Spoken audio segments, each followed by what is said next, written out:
This is LOA Recon with Good Vibe Coach Jeanette Ma, where we explore the ins and outs of conscious creation to manifest our favorite dreams come true. Let's have some fun together.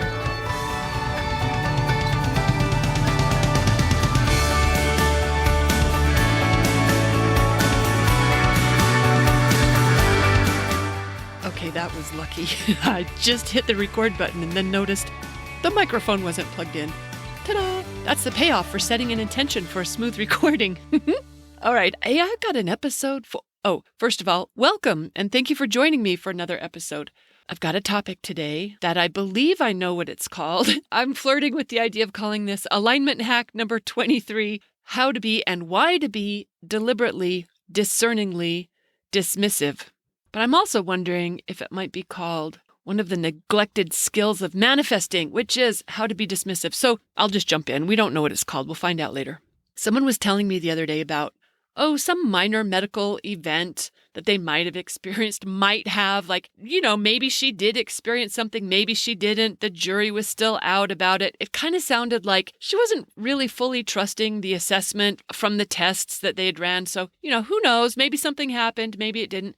But either way, she wasn't dwelling on it. It was in her rear view mirror. And the way she described it, which was hardly a description, it was barely a mention, but, it really sounded like it was no big deal, if it even was anything at all. And then later in the conversation, I caught another detail or two and I connected a couple dots to realize, oh my gosh, the minor medical event she had described or hadn't described, it was a heart attack. She was talking about a heart attack. Except I'm not saying it right. Ooh, she would not appreciate the way I'm saying that. And that might very well be why she didn't go into detail with me. But I gather she wasn't really going into detail with anyone. I don't think I was getting a different version than anyone else was.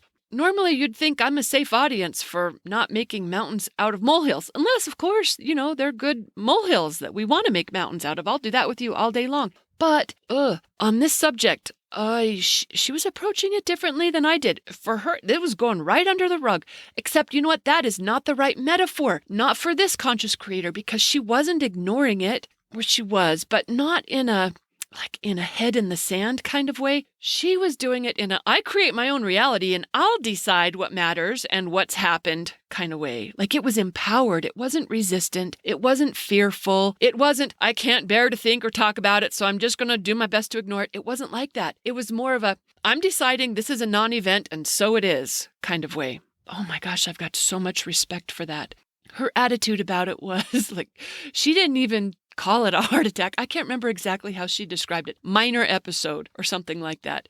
But she was like, maybe it was something, maybe it wasn't. Let's move on. She did not need to linger or explore or discuss or analyze or even she was done with it. And I was like, ooh, if I ever have a heart attack, that's how I want to have one. Just I'm not even sure, or I might not even care if I did. Oh, I really liked that. It kind of reminds me of, okay, don't laugh at this. Do not laugh. Okay, you can laugh. And I'm not saying it was a thing, but I watched a video the other day. It was from something that maybe didn't happen in Miami, at the Miami Mall, shortly after the new year. Some of you might know what I'm talking about. Most of you probably won't if you don't frequent alien forums like I do. But someone had said, hey, what was going on in Miami? Because there was supposedly video of 10-foot tall shadow aliens walking around the area. And there was this giant police response. And the police said they were there because, teenagers with fireworks or guns, who knows what. But there were some people who said they saw some things. And there was a video. And I watched the video. Okay. And I think that description, 10-foot tall shadow aliens, was actually a really accurate way to describe it because that's exactly what it looked like. They weren't fully here. You could only partially see them. It's like they were kind of flitting in and out of existence. You know what else it reminds me of? I'm reading a book right now from Susanna Clark. Oh gosh, it was her first book, Jonathan Strange and Mr. Norrell. Oh my word, it's such a fun fiction book about magic in England. It is so much fun. Anyway, the way she describes some of the things that are happening in this book, it's kind of like maybe you're looking at it, maybe you're not seeing anything. Maybe it's real, maybe it's not. You can't really tell. Okay, that's kind of how my friend was treating this non-event. This maybe it's real, maybe it's not. Who knows? she didn't really care.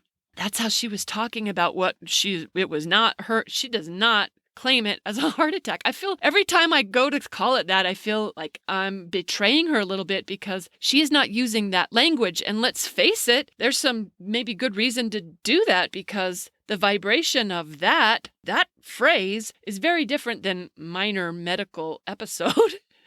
I get it. Super savvy.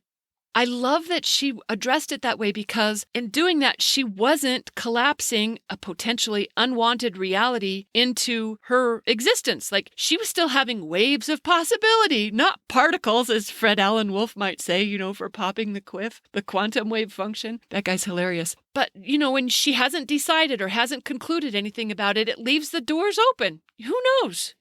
Okay, you know what? That's actually not the point I wanted to make as I was sharing this story. What I wanted to share was that as a conscious creator, I agree that there's something to be said for holding a quote-unquote diagnosis loosely. Oh, look at me. I'm even putting diagnosis in air quotes, like we're even going to question it, what they say about it. Let's just not be so sure when someone might be trying to give us something that we don't prefer. Maybe, maybe not. Who knows? I get the wisdom of leaving the door open. And I also understand why a conscious creator would take that approach with it, because here she is describing this minor medical event. And when she said that, I was imagining something like, maybe having a wart removed. Oh, no. Yeah, very, very, very different vibration than what most of us would associate when we think of a heart attack. So I'm saying downplaying it can be really smart. It can be a really LOA savvy move to treat it like that. And I'm not saying that's the best way to go for everyone in all situations, but I 100% understand why a savvy creator would be inspired to be somewhat dismissive of it, to not make a big hairy deal about it. And I know sometimes big hairy deals can serve us really well. Oh, in fact, maybe that'll be alignment hack number 24. Make a big hairy deal about it, because sometimes that high contrast can inspire us to big change. But I gather that her inspiration was such that she didn't need to talk about it. She didn't need to know for sure about it. She didn't need to worry about it. She didn't need others to think of her in that way and thus co-create it with her. She didn't need to do anything other than what felt best to her. And what felt best to her was to be dismissive of it. Okay, I really like that. That's one background story for today's episode. Here's another one. Okay, my good friend had a couple of months last year where work dried up for him and he didn't have the kind of paychecks that he was used to having. And he's not a guy that keeps a lot of money set aside, so he felt the gap, but he never mentioned it. And, in thinking back, I realized, he was uncharacteristically available whenever I called. There was a curious lack of stories about his latest jobs, but I really didn't think much of it at the time. I just thought, well, actually, I didn't think anything about it. I just thought about the stuff he was sharing about. He was talking about how his dog was making new friends at the park. His latest love interest was doing some rescue work that he was really impressed with. I just didn't give it much thought that he wasn't talking about what he'd been working on lately.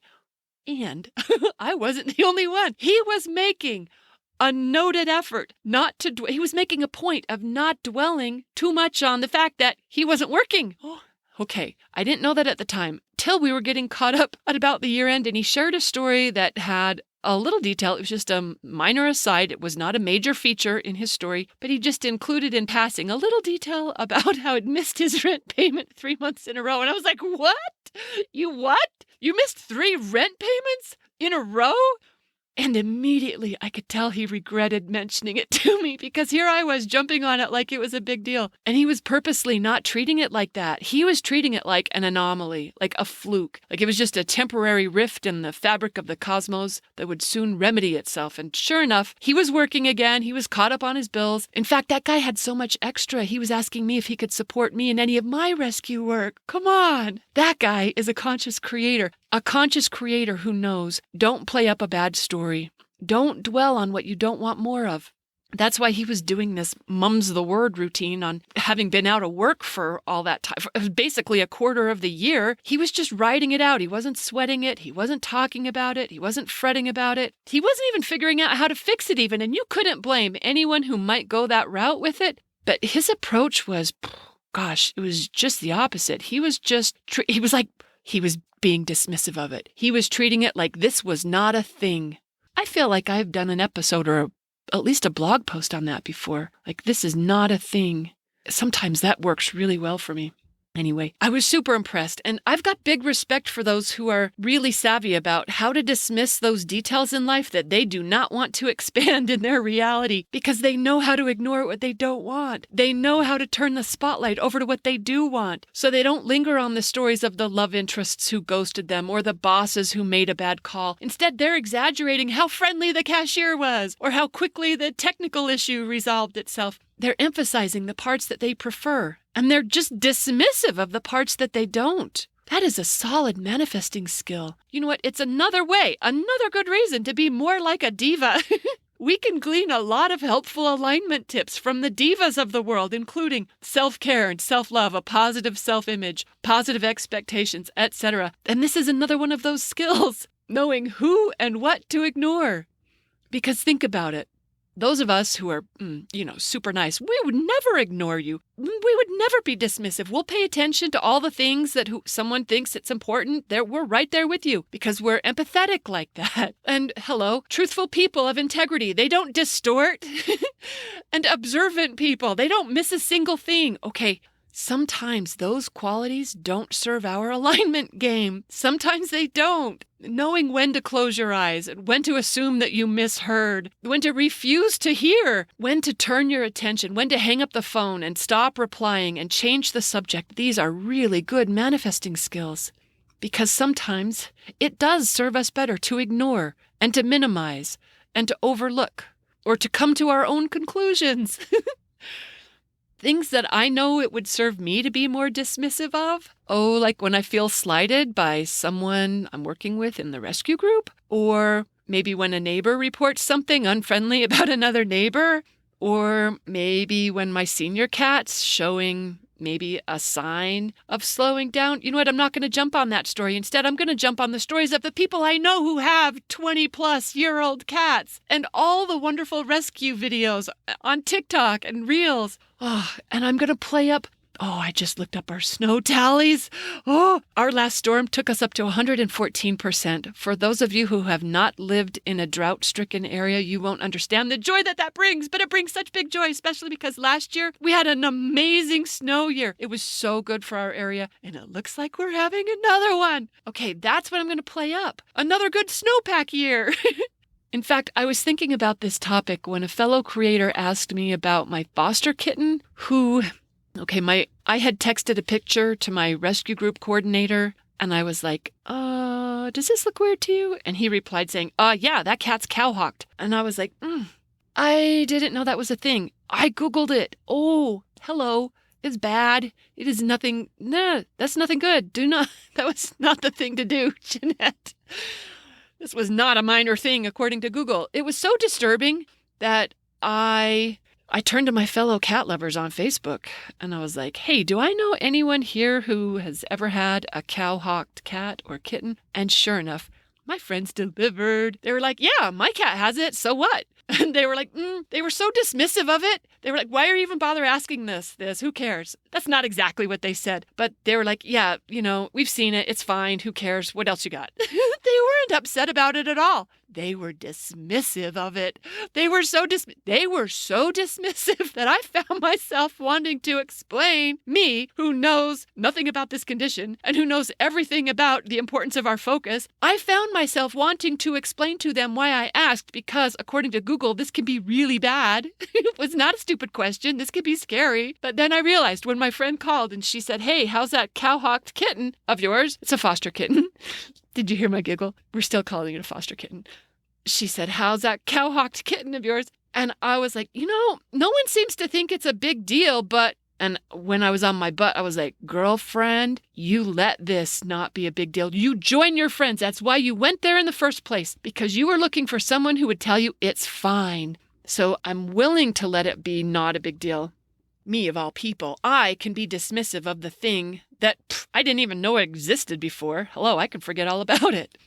And as an aside, I totally know I would have manifested something like that because before he had this quote-unquote condition, it was hard for me to justify not having him up for adoption, but once he's been diagnosed with it, technically he has not been diagnosed. The rescue coordinator just said, yeah, that's cowhocked. Well, My boyfriend and I decided he's a special needs cat now, and he's staying here. And honestly, on the very first day, they weren't even done walking out of the cat carrier after I had picked them up from the shelter when I saw this one walk out of the carrier, and I said, "Oh, I already know which one I'm keeping, and I have no business keeping any more cats, but hello, if he's special needs, what are you going to do?" Okay, that's my sidetrack story about why I would have manifested such a thing. This is why I make notes about what I'm supposed to be talking about. What I'm saying is, actually, this is what I'm not saying. I'm not saying what each of us should do for our own medical care. Only you know that, you and your inner guidance. Not everyone is going to have the same kind of joy for ignoring quote-unquote medical events, whether they are big or small. You know what? When I was wondering what I would do in that situation, I was like, look, if some medical professional was trying to tell me something that he or she thought was very important, the first thing I'm doing is going to my vibration. Because I know that's where it all starts, and I know that's where it all gets solved. So all I got to ask myself is, how can I feel better? Has anything been bothering me? How can I relax about it? If so, what's inviting me to change? And maybe I would follow up with some conventional protocols that include doctors and hospitals. Maybe. I wouldn't know until I got there. But I know for sure that that's not going to be all I do. I'm not just going to put myself in the hands of a doctor. I am going to do the vibrational work. I'm going to find a way to feel better. I'm going to notice whatever isn't feeling great, and I'm going to clean that up one way or another the best that I can. Because I'm a savvy conscious creator. And in that process of finding ways to feel better, because honestly, that's all conscious creation is. That's all we mean by vibration management, is just find a way to feel better. In my process of finding ways to feel better, that might very well invite me to ignore what doesn't resonate and play up every strength and success I can put my focus on, including having savvy company on this fabulous journey through an amazing life, which is what you are for me. So thank you for that. All right, I hope I made the points I meant to make. What I'm just trying to say here is there is an art to being dismissive in our manifesting games, and I hope you are employing your ability to be discerning about what you pay attention to and what you dismiss. All right, thanks for listening, everyone. I hope that together we're raising each other's LOA games. Happy manifesting.